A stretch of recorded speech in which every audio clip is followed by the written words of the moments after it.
Muchas veces cuando estamos enamorados hacemos cosas que normalmente no hacemos. Somos más románticos, detallistas, derrochamos felicidad por todos lados. Pero cuando a veces no nos corresponden, hay personas que llegan hasta lo más bajo para lograr su objetivo. O sea, se recurren a amarres, recurren a fuerzas que están más allá de nuestra conciencia y solamente para lograr su objetivo. El día de hoy te traigo 3 historias de amarres muy interesantes que yo creo que te van a gustar. Así que presta mucha atención, ponte a escuchar este video y pues espero que lo disfrutes. Bienvenido. Empecemos con la primera historia de amarre y esta se llama El amarre de la calle Horizonte. Hay que ver de qué trata para ver qué es lo que nos dice esta historia. Dice así. Esto me lo contó mi tía hace años de una vecina que tuvo en Guadalajara cuando era joven. No es un chisme, es algo que ella vivió de cerca y que todavía recuerda con un detalle que da escalofrío. La vecina se llamaba Remedios, tenía como 30 y pico de años, era soltera, trabajaba en una tienda de telas en el centro y vivía sola en una vecindad de la calle Horizonte. A lo que yo tengo entendido, Horizonte está como por Plaza del Sol, ¿no? Más o menos. Creo que sí, voy a buscar en Google, pero para darnos una idea más o menos de dónde ocurrió esta historia. Era una mujer tranquila, de las que saludan a todos, de las que nunca dan problemas, hasta que llegó él. El hombre se llamaba Aurelio, era casado, con hijos, pero empezó a rondar a Remedios desde el primer día que la vio. Para los que no sepan qué es rondar, prácticamente es como, pues tirarle la onda, vaya. Le traía cosas, le hablaba bonito, la buscaba en la tienda. Remedios desde el principio le dijo que no, que ella no andaba con hombres casados, que la dejara en paz, pero Aurelio no se fue. Siguió apareciendo, semana tras semana, con más insistencia. Entonces, Remedios empezó a cambiar, así de repente, de un día para otro. Mi tía me dice que fue algo que no se podía explicar con palabras, que una mañana Remedios amaneció diferente. Ya no rechazaba a Aurelio, al contrario, ella lo buscaba a él. Lo esperaba fuera de su casa, lloraba si no aparecía, dejó el trabajo, dejó de comer bien, dejó de hablar con la gente de la vecindad, solo existía para ese hombre. La mamá de Remedios vino desde Michoacán cuando le avisaron. La vio y supo de inmediato que algo estaba mal. Una vecina de confianza le dijo en voz baja que afuera de su casa enterraron algo. Nadie sabía quién lo había puesto ni cuándo, pero que había algo. Entonces la mamá contrató a una señora que sabía de esas cosas. Escarbaron y encontraron un envoltorio de tela negra amarrado con listón rojo. Adentro había tierra, pelo y algo que la señora no quiso describir. Dijo que era un amarre de los fuertes, de los que se hacen con intención de doblegar la voluntad, no solo de atraer. Lo que hicieron con ese envoltorio, mi tía nunca me lo dijo con detalle, solo me dijo que lo sacaron del barrio esa misma noche y que lo que siguió fue un proceso largo y doloroso. Remedios tardó casi un año en volver a ser ella. Hubo noches muy malas, días en que no reconocía a su propia madre, momentos en que gritaba el nombre de Aurelio como si le doliera no tenerlo cerca. Pero al final, volvió a trabajar, volvió a hablar, volvió a reírse. Nunca quiso hablar de lo que había vivido. Solo una vez le dijo a mi tía, hay cosas que no se sienten como algo externo, se sienten como tú misma, y eso es lo más aterrador. Aurelio desapareció del barrio poco después. Nadie supo a dónde se fue, nadie preguntó. Y Remedios vivió muchos años más en esa casa. Nunca volvió a tener novio. Decía que prefería estar sola a volver a perder el control de lo que sentía.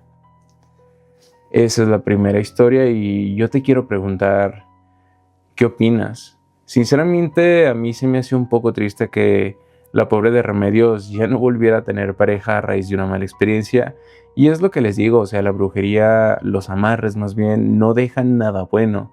Por ejemplo, simplemente por querer tener a alguien a la fuerza, la dañaron para siempre. Ahora pobre Remedios vive con ese trauma. La verdad que, pues no se me hace chido eso, la verdad. La siguiente historia de amarre se llama La muchacha del Estado de México. Vamos a ver qué tal, pero antes de pasar a la historia, quiero invitarte a que te suscribas y a que me dejes tu historia de terror, miedo, chisme, lo que tú quieras, en el correo que te aparece aquí en pantalla, historiasdelmanu@gmail.com. Mándame tu historia bien detallada y las vamos a estar leyendo en próximos videos. Ahora sí, empecemos con la historia de la muchacha del Estado de México. Y dice así: esta historia está inconclusa porque no tiene final, porque sigue pasando en la actualidad. Ok, se ve interesante entonces desde primera instancia. Continuemos. Valeria tiene 27 años, vive con sus padres en un municipio del Estado de México, trabaja en una empresa de logística, tenía novio desde hace 3 años, un hombre que según todos los que la conocían era buena persona, trabajador y respetuoso. Todo cambió cuando la empresa donde trabajaba contrató una nueva supervisora, una mujer de unos 40 y tantos años, que desde el primer día puso los ojos en el novio de Valeria, que también trabajaba ahí. Por obvias razones, él no le correspondió, la ignoró, le puso límites y esto se lo contó a Valeria. 3 meses después, Valeria empezó a tener pesadillas. Todas las noches, siempre con la misma imagen, una figura oscura parada al pie de su cama que no la dejaba moverse. Se despertaba agotada, con el cuerpo pesado, como si no hubiera dormido nada. Al principio pensó que era el estrés del trabajo. Luego empezó a sentir cosas durante el día. Una sensación constante de que alguien la seguía aunque no hubiera nadie. Un peso en el pecho que no se iba con nada. Cambios de humor tan bruscos que ella misma no los podía explicar. Empezó a alejarse de su novio sin querer, a buscar peleas donde no había ninguna, a decirle cosas que después no recordaba haber dicho. Su mamá es una mujer de fe, de esas que van a misa todos los domingos pero que también conocen las dos caras de la moneda. Cuando vio a su hija así, buscó una persona de confianza, alguien que lleva años trabajando con este tipo de situaciones en la zona. La persona fue a la casa, revisó los cuartos y en el cajón de la ropa interior de Valeria encontró algo metido hasta atrás, envuelto en una bolsita de plástico. Una foto de Valeria con el nombre de la supervisora escrito al reverso, amarrada con hilo negro y con algo que olía muy raro encima. Lo retiraron, hicieron una limpia y las pesadillas bajaron un poco la primera semana, pero no desaparecieron del todo. Qué miedo, ¿no? ¿Cómo habrá llegado eso ahí hasta el cuarto de Valeria de su ropa íntima? ¿Se lo habrá puesto su novio o qué habrá pasado?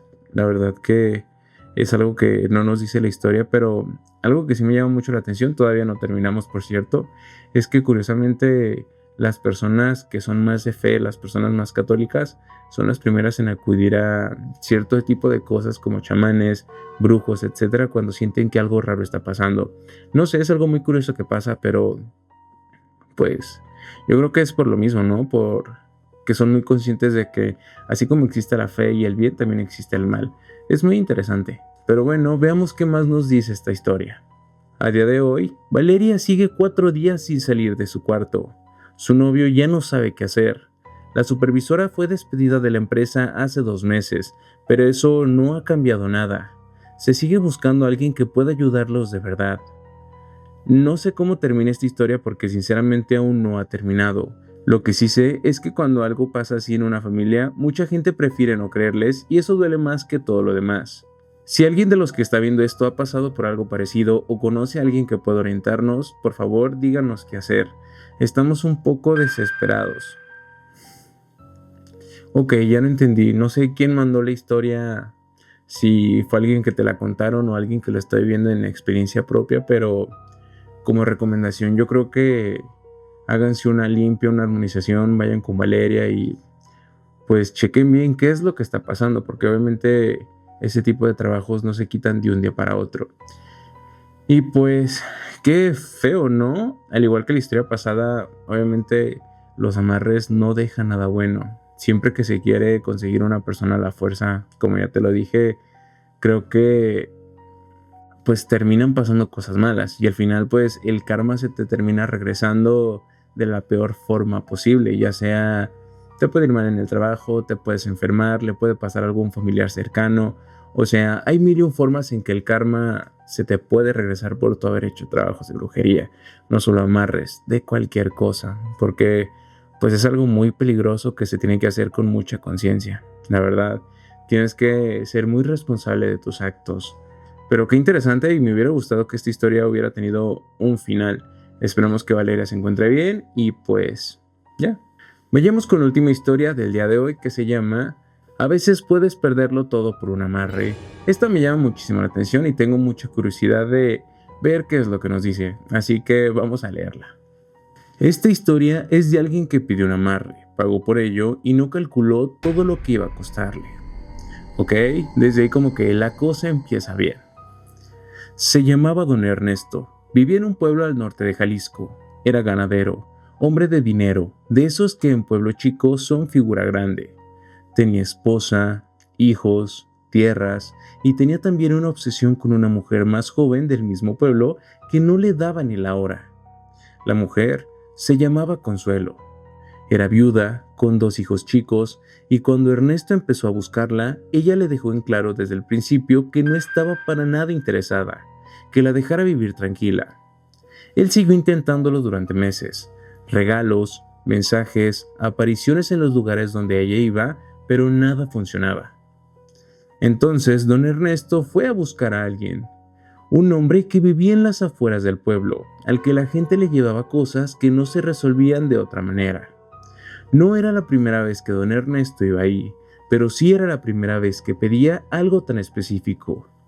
Quería que Consuelo lo buscara, que lo deseara, que no pudiera pensar en nadie más que en él. El hombre le cobró bien. Le pidió cosas personales de Consuelo que don Ernesto consiguió sin que ella se enterara.